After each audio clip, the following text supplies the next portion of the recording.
ऐसा खोल के रखिए। यज्ञ अर्थात परमार्थ परायण जीवन जीना, स्वार्थ संकीर्णता का जीवन नहीं जीना, छोटा जीवन नहीं जीना, बड़ा जीवन, देने वाला जीवन जीना। भगवान ने मनुष्य को देने के लिए बनाया है, मांगने के लिए नहीं बनाया है।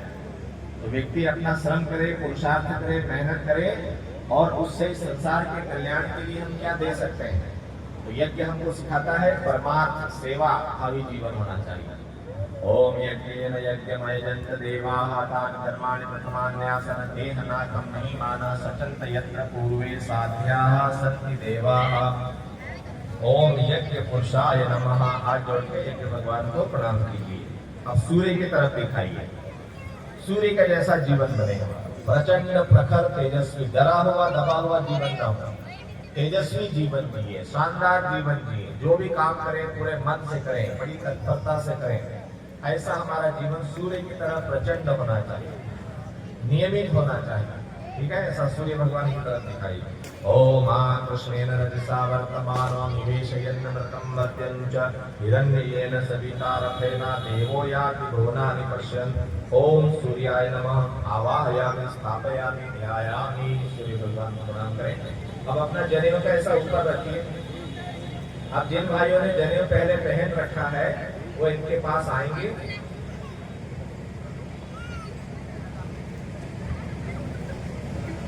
वो इनके पास आ जाए, दो भाई एक के पास आ जाए जिन्होंने पहले से जनेऊ पहन रखा है। इनका यज्ञोपवीत अपने हाथ में ले लें। आइए, जब मंत्र बोलेंगे तो इनको पहनाएंगे। आइए, इनका जनेऊ ले लें अपने हाथ में। जिन्होंने पहले से पहन रखा है वो आइए, अपना सीधा हाथ ऊपर रखो। आप जिनका जनेऊ ले लिया वो सीधा हाथ ऊपर करो, दाहिना हाथ ऊपर करो। सीधा हाथ कौन सा है आपका? दाहिना हाथ। दोनों हाथ सीधे हैं, दोनों सीधे ही हाथ, दाहिना बायां हाथ नहीं है। दाहिना हाथ ऊपर रखना, दाहिने हाथ को अंदर लेकर बाएं कंधे पर जनेऊ को रखना है ना। अब मंत्र बोलेंगे, आप पहनाते चलिए। ओम यज्ञोपवीतम परमं पवित्रं प्रजापतेय सहजं पुरस्तात् आयुष्यमग्र्यं प्रतिमुञ्च शुभ्रं यज्ञोपवीतं परमास्तु तेज। अभी बाएं कंधे पर रखना, उल्टे कंधे पर, बाएं कंधे पर रखना है। देखिए आप कैसा कर रहे हैं। बायां कंधा इधर वाला होता है ना, लेफ्ट साइड में रखना है। जनेऊ को बाएं कंधे पर रखना है, दाहिना हाथ अंदर से निकालिए।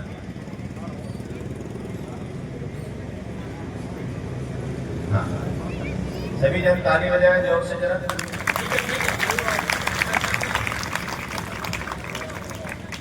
इतनी अच्छी बात हो रही है कि आज हम उस धर्म तत्व को जान रहे हैं, सनातन को हम जान रहे हैं और कुछ भाई इस दिशा में आगे बढ़े हैं। आप भी आगे बढ़िए। ये बुनियादी यज्ञोपवीत आपने धारण किया। सनातन का शिक्षण है, यहाँ का ऋषि प्रार्थना करता है, असतोमा सद्गमय तमसोमा ज्योतिर्गमय मृत्योर्मा मृतम गमय। क्या कहता है? मैं असत से सत्य की ओर आगे बढ़ूं, मैं अंधकार से प्रकाश की ओर आगे बढ़ूं, मैं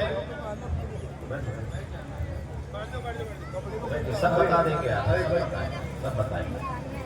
और मैं मृत्यु से अमृत की तरफ बढ़ूं। ऐसी हमारी प्रार्थनाएं हुआ करती थी। लेकिन जब गिरावट आई और अज्ञान का अंधकार छाया तो फिर हम क्या मांगने लगे? हम मांगने लगे, अंधन को आंख दे, कोढ़िन को काया, बांधन को पुत्र दे, निर्धन को माया। अरे यही तो झगड़े की जड़ है। झगड़ा खड़ा कहां से हो रहा है? तो वो जो विशुद्ध रूप से तत्व ज्ञान था वो तत्व ज्ञान खो गया और हम समस्याएं बढ़ाते गए। तो आइए ऋषि आपका आह्वान करते हैं कि पुनः उस ज्ञान के प्रकाश में हम चले। चलिए, अब ये नहीं कि आपने जनेऊ कान में नहीं टांगा तो गायत्री माता डंडा लेके आ जाएगी, ऐसा कुछ नहीं होने वाला। लेकिन इससे हमारे अंदर शुद्धता का भाव पैदा हो, एक हमारे अंदर व्रतशीलता आए, व्रतशील बने। इस बात के लिए हमने व्रत किया। लेकिन सबसे बड़ा नियम क्या है कि रोज आपको गायत्री मंत्र का जप करना है, 3 माला कम से कम करना है। ये सबसे बड़ा ये यदि आप कर लेंगे तो आपके जीवन में बड़ा परिवर्तन आ जाएगा। आप लिख के रख लेना, आज आपकी क्या स्थिति है, क्या परेशानी है, घर में रुपया पैसा का क्या हाल है, कर्जा है क्या नहीं है। और जब आप नियमित गायत्री मंत्र करने लगेंगे तो आप 3 महीने बाद देखना क्या स्थिति है, 6 महीने बाद क्या स्थिति। ये कोई चमत्कार नहीं है, ये साधना का प्रभाव है। हमारे मन की शक्तियों को हम जब एकत्रित करके एक दिशा में लगाते हैं तो कितना बड़ा उसका परिणाम होता है। तो मंत्र क्या है, मंत्र वो परिणाम हमको देता है। तो आइए अब दीक्षा का क्रम प्रारंभ करेंगे। सभी भाई बहनों को दिखाई पड़ रहे हैं, गुरुजी माता जी। तो दीक्षा क्या होती है, जल्दी थोड़ा पता। भर्गो देव धीमहि धियो यो नः प्रचोदयात्। ॐ भूर्भुवः स्वः तत्सवितुर्वरेण्यं भर्गो देवस्य धीमहि धियो यो नः प्रचोदयात्। ॐ चन्दनस्य महत्त्वपुण्यं पवित्रं पापनाशनम् आब्दामर्ते नित्यं लक्ष्मी तिष्ठति सर्वदा।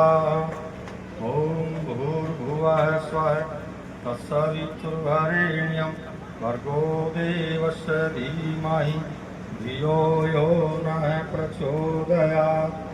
ॐ भूर्भुवः स्वः तत्सवितुर्वरेण्यं भर्गो देवस्य धीमहि धियो यो नः प्रचोदयात्।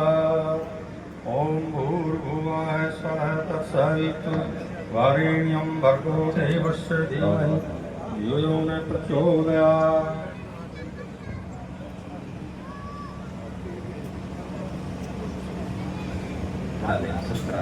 जाति से लेना देना नहीं है, आचरण से लेना देना है। और शूद्र वो जिसके पास कोई विजन नहीं है, कोई ध्येय नहीं है, कोई जीवन का उद्देश्य नहीं है, बस पेट भरो, खाओ पियो, मजे करो, है ना। तो इसमें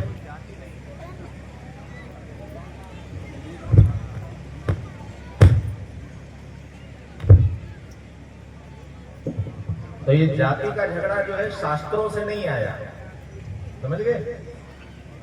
ये जातियां तो संविधान से अलग अलग होती है, शास्त्रों से नहीं होती है ना। संविधान आपको प्रमाण पत्र देता है, संविधान आपको कहता है तुम अलग हो, तुम अलग हो, तुम अलग हो। शास्त्र नहीं कहता, शास्त्र के पास तो बहुत स्पष्ट बात है। ये बात आपको समझना चाहिए, ठीक है। तो क्या हो गया कि वो बालक रोज 1 घंटा गायत्री मंत्र का जप करने लगा। कौन? बालक श्री राम। ऐसा जप करते करते 15 साल का हो गया। 1926 की वसंत पंचमी आई और वो बालक जप कर रहा था गायत्री मंत्र का। गायत्री मंत्र का जप करके जब वो खड़ा होने लगा, उठने लगा, तो अचानक कमरे में तेज प्रकाश हुआ और उस प्रकाश में एक साधु बाबा दिखाई पड़े। दुबला पतला शरीर, बड़ी हुई दाढ़ी जटा दिखाई पड़े। तो बच्चे को डर भी लगा कि अचानक ये कौन आ गया। कौतूहल भी हुआ कि अरे ये कौन आ गए। उन्होंने कहा बेटा तुम डरो मत, तुम हमको नहीं जानते, हम तुमको जानते। पिछले कई जन्मों में हम तुम्हारे मार्गदर्शक रह चुके हैं, इस बार भी हम तुम्हारे पास आए हैं। अभी तक तुम बच्चे थे तो हम नहीं आए, अब तुम बड़े हो गए, हम तुम्हारे पास आए हैं। तो बच्चे के मन में, बालक के मन में एक प्रश्न आया कि पिछले जन्म में क्या होते हैं, मुझे तो कुछ पता नहीं। तो उन्होंने कहा ठीक है। तो ऐसा हाथ रखा, बच्चे ने आंखें बंद की और बंद की आंखें तो देखा कि तो गुरुदेव एक पुस्तक लिखते हैं, यहाँ आपको भी मिल जाए, हमारी वसीयत और विरासत, उसको आप जरूर पढ़िए। तो उन्होंने कहा कि वैसे तो हमारे पहले कई जन्म हुए, लेकिन 3 जन्म विशेष रूप से बताने लायक है। कि पहले हम कबीर दास के रूप में आए। कबीर दास को आप सभी जानते हैं, वाराणसी में जिनका जन्म हुआ, ऐसे कबीर दास। दूसरा जन्म हुआ दक्षिण भारत में शिवाजी के गुरु, समर्थ गुरु रामदास के रूप में। और तीसरा जन्म हुआ शिवाजी के गुरु रामकृष्ण परमहंस के रूप में। अब इस बार श्री राम बनकर आए हैं, चौथी बार। तो सब बात 1 मिनट में समझ में आ गई। तो गुरु जी के सामने प्रणत हो गए, बिल्कुल दंडवत किया। उन्होंने कहा गुरुदेव बताइए, आदेश कीजिए, क्या करना है। बोले इस बार एक बड़ी योजना धरती के लिए बनाई गई है। हिमालय के ऋषियों के बीच में वो योजना आ गई है, उसको धरती पर क्रियान्वित करना है। क्या योजना है? क्योंकि अगले दिनों दुनिया बड़ी खराब स्थिति में पहुंच जाएगी, दुनिया बड़े खतरे में पड़ जाएगी। क्यों पड़ जाएगी? क्योंकि मनुष्य के पास विज्ञान की शक्ति आ गई। मनुष्य के पास विज्ञान की शक्ति आ जाएगी, मनुष्य के पास पढ़ाई लिखाई आ जाएगी, प्रजातंत्र आ जाएगा, सब आ जाएगा, लेकिन मनुष्य की बुद्धि खराब हो जाएगी, मनुष्य की चिंतन क्षमता खत्म हो जाएगी, मनुष्य नासमझ हो जाएगा। और ये नासमझ मनुष्य क्या करेगा? दुर्बुद्धिग्रस्त मनुष्य अपनी शक्तियों का और बुद्धि का उपयोग करके इस संसार को खतरे में डाल देगा। लेकिन वो परमात्मा नहीं चाहता कि दुनिया खत्म हो, वो चाहता है दुनिया बचे और दुनिया अच्छी बने। इसलिए एक योजना हिमालय में ऋषियों के बीच में आ गई है, उस योजना को धरती पर चलाने की जिम्मेदारी हम तुमको दे रहे हैं।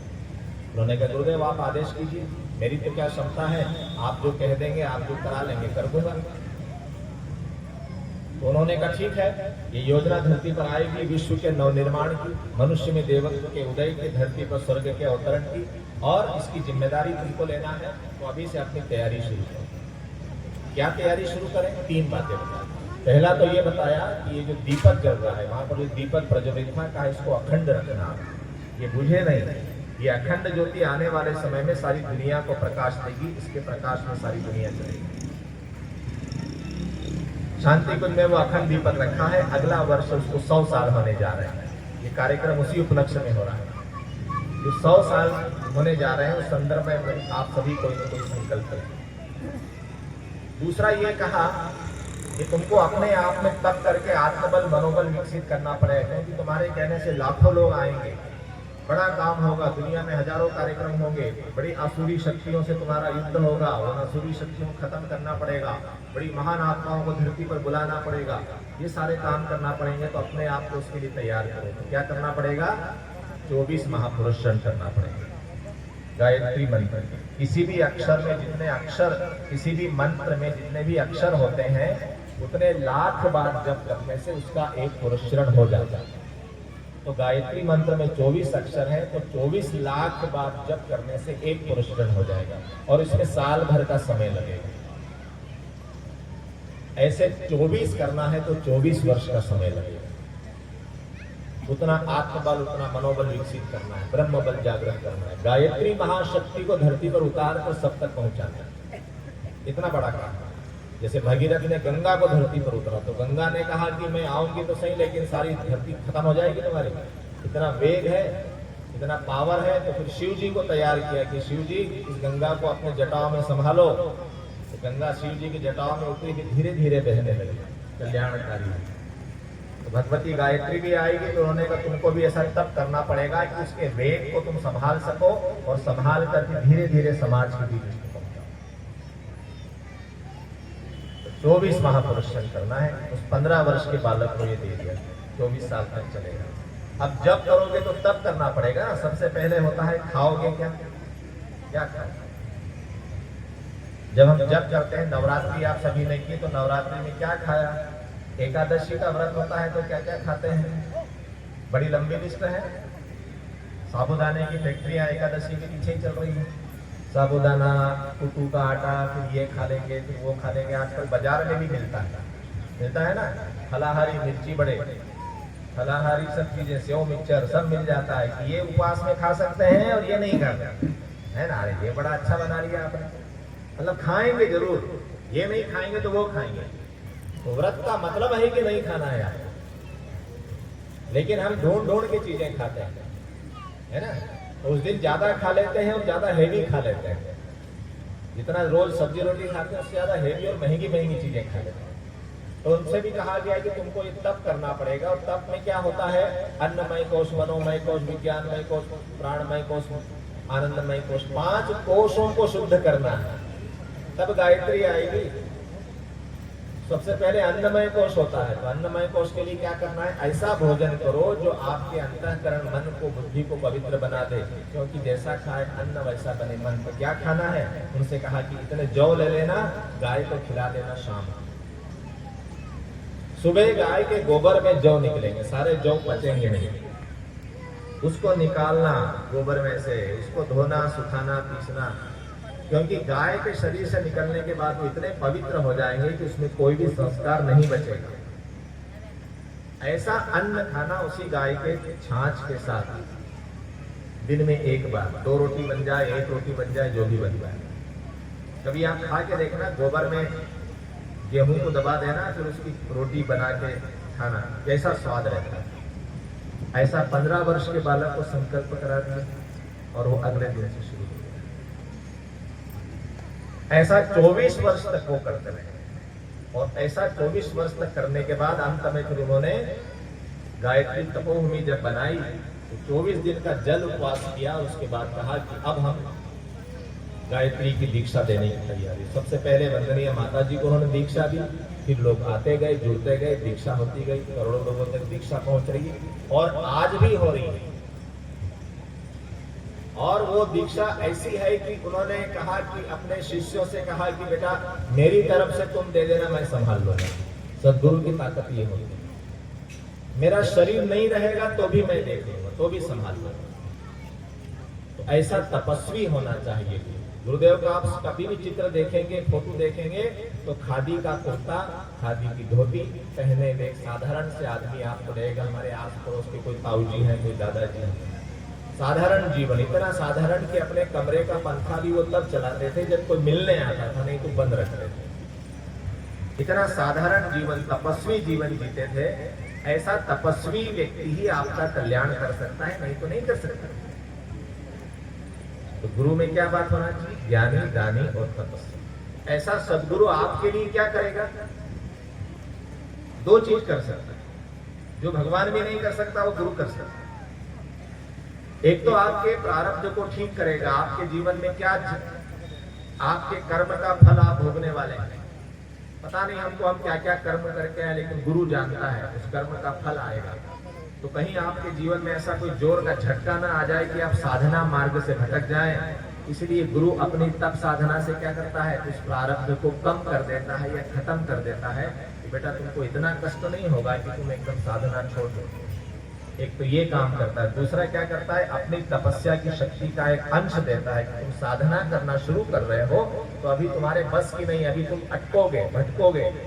पहली बात तो तुम्हारा मन ही कहेगा कि 2-3 दिन तो आप उठोगे, सुबह 5 बजे माला कर लोगे, फिर मन बोलेगा ठीक है ना, क्या फर्क पड़ता है, 8 बजे कर लेंगे तो भी चलेगा, अरे शाम को कर लेंगे तो भी चलेगा, कौन भगवान देखने आ रहा है। फिर आस पड़ोस के लोग बोलेंगे अरे अभी से क्या माला लेके बैठ गए, अभी तो खाने खेलने की उम्र है, छोड़ ये झंझट, तो गायत्री वाले तेरे को चक्कर में डाल गए। तो तमाम चीजें आपको नीचे खींचेगी। ग्रेविटी होती है ना, क्योंकि अभ्यास नहीं है, संस्कार नहीं है, वो खींचेगा आपको नीचे, ऊपर नहीं जाने देगा। तो इसलिए गुरुजी अपनी शक्ति का एक रॉकेट लगा देते हैं कि रॉकेट का जब चलेगा तो फुर्र से ऊपर जाएगा। सैटेलाइट छोड़ते हैं तो रॉकेट में रख के छोड़ते हैं ना, उसको रॉकेट में रख देते हैं सबसे ऊपर, तो सैटेलाइट बम से फूट के ऊपर जाता है, फिर बीच में एक इंजन और फूटता है, तीसरा इंजन जब फूटता है तो वो इसके ऑर्बिट से बाहर निकल जाता है, मतलब इसकी ग्रेविटी से बाहर निकल के अपने ऑर्बिट में चला जाता है कि नहीं। तो ऐसा सदगुरु कर सकते हैं, अपने तप का एक अंश आपको देते हैं। तो ऐसे सदगुरु से जुड़ना अपने आप में सौभाग्य की बात है। मैंने आपको सारी बात बता दी। आपको क्या करना पड़ेगा? आपको 3 चीजें करना, उपासना, साधना, आराधना। कल शाम को ही बताया। उपासना अर्थात 3 माला गायत्री मंत्र का जप प्रतिदिन करना है। ये लड़कियां दीक्षा नहीं ले रही, क्यों नहीं ले रही? बैठो सब लाइन में, इधर आओ, आ जाओ इधर, लाइन से बैठो सब। इनके लिए तो खास कार्यक्रम हो रहा है, इनको आप दीक्षा नहीं दिला रहे। आगे आगे बैठो, यहाँ लाइन से बैठ जाओ, खाली खाली जगह है। आ जाओ, आपको बाद में सब 6 बेड दे देंगे। बैठो इधर, ये अपनी जगह पे लाइन बनाकर बैठ जाओ, अपनी जगह पर लाइन बनाकर बैठ जाओ, थोड़ी दूर दूर पे। थोड़ा लाइन बना लो, एक दूसरे से दूर दूर हो जाओ। इनको तो विशेष मिलने वाला है, बैठो दूर दूर एक दूसरे से बैठ जाओ। जो कहेंगे वो करना है आप। देखो कई बार क्या होता है कि कड़वी दवा जो है ना, नाक पकड़ के पिलाना पड़ती है। बच्चे को थोड़ी पता है कि दवा मेरे लिए फायदे की है, वो नहीं जानता, तो फिर क्या करते हैं, नाक पकड़ के पिलाना पड़ती है कि तुम्हारे लिए फायदे की, इससे तुम्हारा तबीयत ठीक हो जाएगी। ठीक है, तो जो हम चीज आपको यहाँ से दे रहे हैं बिल्कुल प्रामाणिक और बढ़िया। और हम कोई ऐसे नहीं है कि अभी आपको प्रवचन देके भाग जाएंगे तो आप हमको ढूंढ नहीं पाओगे। ये हमारे भाई लोग आपके क्षेत्र के ही हैं, है ना। तो ऐसा थोड़ी है कि हम कोई भागने वाले हैं तो हम आपको कोई गलत चीज या हम आपसे कुछ ले लेंगे कि नहीं इतना इतना पैसा दो और इतना हमको साल का पैसा दिया करो, कोई ऐसा ले लेंगे, ऐसी कोई बात नहीं। इसलिए आपको सच्ची बात, शुद्ध बात, प्रामाणिक बात यहाँ से कहेंगे, और ये बातें जो हमने कही और कोई नहीं कहते। ठीक है, तो आपको क्या करना है, रोज सुबह गायत्री मंत्र का 3 माला जप करना है। ये कम से कम है, आगे बहुत सारी चीजें फिर आपको पता पड़ेगी। दूसरा क्या करना है, साधना, अपने जीवन की बुराइयों को खत्म करना। अपने जीवन में, व्यवहार में, वाणी में, खाने पीने में कोई गलत बात है तो उसको हटाना। और तीसरा आराधना, मतलब सेवा के काम में समय देना। जैसे यहाँ पर आप सेवा के काम में लगे हो तो अच्छे काम में समय देना, थोड़ा सा पैसा खर्चा करना। रोज निकालो, पूजा करके उठो 2 रुपये डाल दो, पूजा करके उठे 5 रुपये डाल दो डिब्बे में, है ना, डाल दो। जब इकट्ठा हो जाए तो क्या करना है, किताबें ले लो, गायत्री चालीसा ले लो, सबको बांट लो। किसी के घर यज्ञ करके आ जाओ, दीप यज्ञ करके आ जाओ, हवन सामग्री अपने पैसे से ले आओ। ये हमारे गायत्री परिवार के सब भाई लोग आपको बता देंगे क्या क्या करना। तो ये 3 चीजें आपको करना है, उपासना, साधना। गुरु के अनुशासन में चलोगे तो गुरु जी क्या करेंगे, आपके जीवन को खूब ऊंचा बढ़ाएंगे, आपकी प्रतिभा को खूब बढ़ाएंगे, आपकी बुद्धि को खूब बढ़ाएंगे, है ना। देखो, भगवान किसी को घर में लाके कोई ऐसा नोट का बंडल नहीं देता, क्या देते हैं, उसकी बुद्धि को शुद्ध करते हैं, उसका मन अच्छा बनाते हैं। जिसकी बुद्धि अच्छी हो जाएगी, उसको सही समय पर सही सही बातें समझ में आएगी, वो सही काम कर लेगा तो आगे बढ़ जाएगा। ठीक बात है, सब बात समझ में आ गई। अब जो लोग पहले से आके बैठे हैं, यदि किसी को लगता है कि नहीं जी कोई दम नहीं है, तो दीक्षा सेट वापस कर दो, अपनी जगह बैठ जाओ। और जो वहाँ भाई लोग बैठे हैं, बहनें बैठी, उनको लगा कि अरे हमको भी दीक्षा लेना थी तो हम क्या करें, तो अपनी जगह पर बैठे बैठे आप, ठीक है। चले, गुरु जी को देखो। यद्यपि उपयामरहितोऽसि बृहस्पतये देशते योनिर्बृहस्पतये त्वाम्। ओम श्री गुरवे नमः। आवाहयामि, स्थापयामि, ध्यायामि, ततो नमस्कारं करोमि। ओम वन्दे बोधमयं नित्यं गुरुं शङ्कररूपिणं। यमाश्रितो विवक्रोऽपि चन्द्रः सर्वत्र वन्दते। अज्ञानतिमिरान्धस्य ज्ञानाञ्जनशलाकया चक्षुरुन्मीलितं येन तस्मै श्रीगुरवे नमः। दीक्षा का दर्शन। मंत्र दीक्षा के लिए क्या करना है, ऐसे अपने हाथ बनाइए, ऐसे बनाइए, ऐसे। दोनों हाथों आपके सामने हैं। अब सीधे होकर बैठे हैं, हाथ ठिकाना नहीं, हाथ अपने ऐसे लगा कर रखिए, ऐसे चेस्ट पर लगा कर रखिए, झुक के नहीं बैठना है। जो भी और लेना चाह रहे हैं वो भी ले लें। हमारे 5-7 भाई जल के कलश लेकर तैयार रहें, है ना। 5-7 भाई तैयार रखें ताकि पूरे उसमें सभी के ऊपर जल का सिंचन कर देंगे। अलग अलग जाकर वहां दूर भी जाके खड़े हो जाए। अब देखिए, आपको नहर बना के जोड़ लिया तो गंगा हमारे खेत तक भी आ गई। तो गुरु की चेतना से अपनी चेतना को जब हम जोड़ लेते हैं तो फिर गुरु की शक्ति और प्रकाश ट्रांसफर होने लगता है। हाथ ऊपर उठा के रखें। एक नाखून में गुरु जी, एक में गायत्री माता को देखेंगे। जब आपके ऊपर जल के छींटे पड़ेंगे तभी अपनी निगाह वहां से हटाएंगे। अब यहाँ से हम मंत्र बोलेंगे, आप उसको दोहराएंगे। सावधान,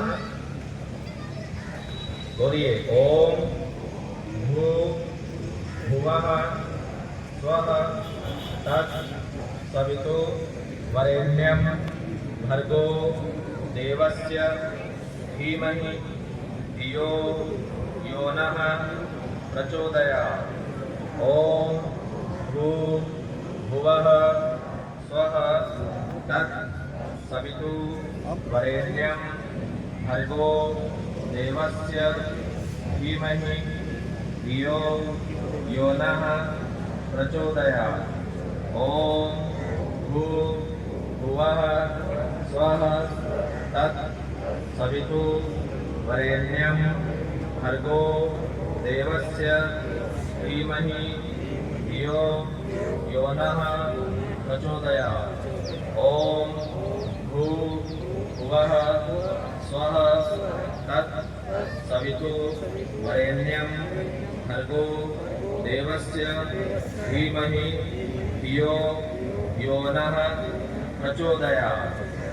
ओम भूर्भुवः स्वः तत्सवितुर्वरेण्यं भर्गो देवस्य धीमहि धियो यो नः प्रचोदयात्। ओम आपोहिष्ठामयो भुवः तान ऊर्जे दधातः महेरणाय चक्षसे ॐ यो वः शिवतमो रसः कस्य भाजयते हनः उषतीरिव मातरः तस्मा अरङ्गमामवो यस्य क्षयाय जिन्वथ आपो जनयथा जनः।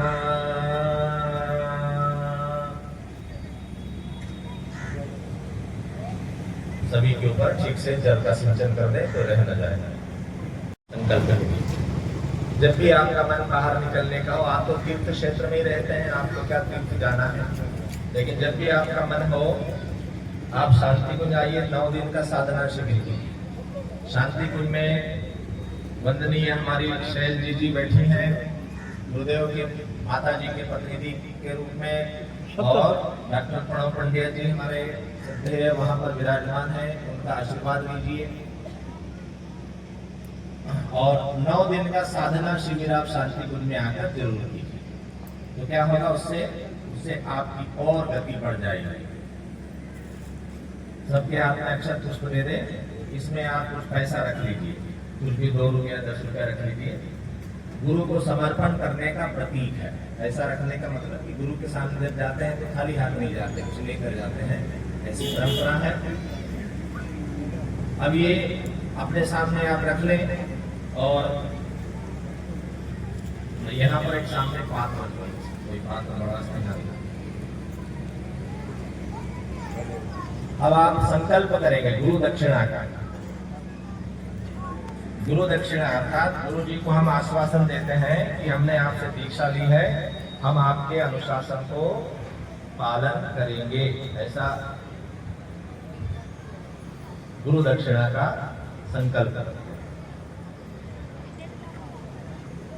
चलिए अक्षत पुष्प ले लें हाथ में, कुछ पैसा रख लीजिए।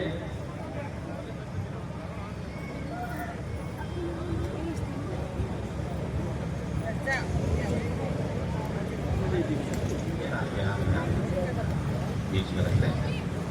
चले ओम विष्णु विष्णु विष्णु श्रीमद्भगवतो महापुरुषस्य विष्णोराज्ञा प्रवर्तमानस्य अद्य श्री ब्रह्मणो द्वितीय पराधे श्री श्वेतवाराह कल्पे वैवस्वत मन्वन्तरे भूर्लोके जम्बूद्वीपे भारतवर्षे भरतखण्डे आर्यावर्तैक देशान्तर्गते उत्तराखंड क्षेत्रे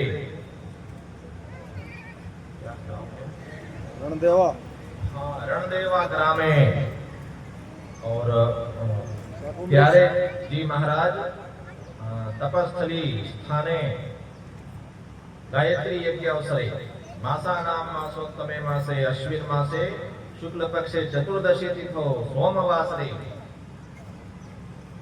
अपने अपने गोत्र का नाम बोलिए, बोलिए गोत्रोत्पन्नः, अपना अपना नाम बोलिए, बोलिए नामाहम। अब जो कहेंगे उसको आप दोहराएंगे।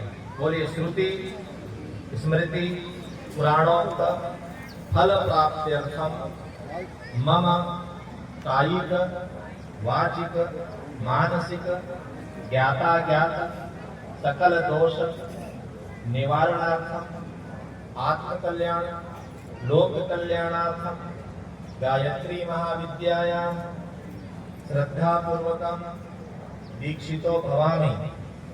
तन्निमित्तकम युग ऋषि वेदमूर्ति तपोनिष्ठ परम पूज्य गुरुदेव पंडित श्री राम शर्मा आचार्येण वंदनीय माता भगवती देवी शर्मणा च निर्धारितानि अनुशासनानि स्वीकृत्य तयोः प्राण तपः पुण्यांशं स्वान्तःकरणे दधामि।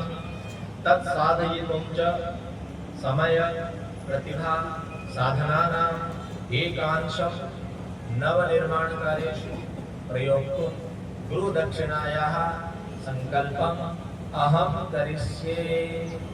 आपने कहा कि जैसा हमारे शास्त्रों में कहा गया है, सफल पाने के लिए अपने कायिक वाचिक और मानसिक शरीर मन वचन से जो भी कोई हमसे पाप दोष कभी भी हो गया हो, उसको हम जानते हैं या नहीं जानते हैं, उसके निवारण के लिए आत्म कल्याण लोक कल्याण के लिए गायत्री महाविद्या में दीक्षा ले रहे हैं।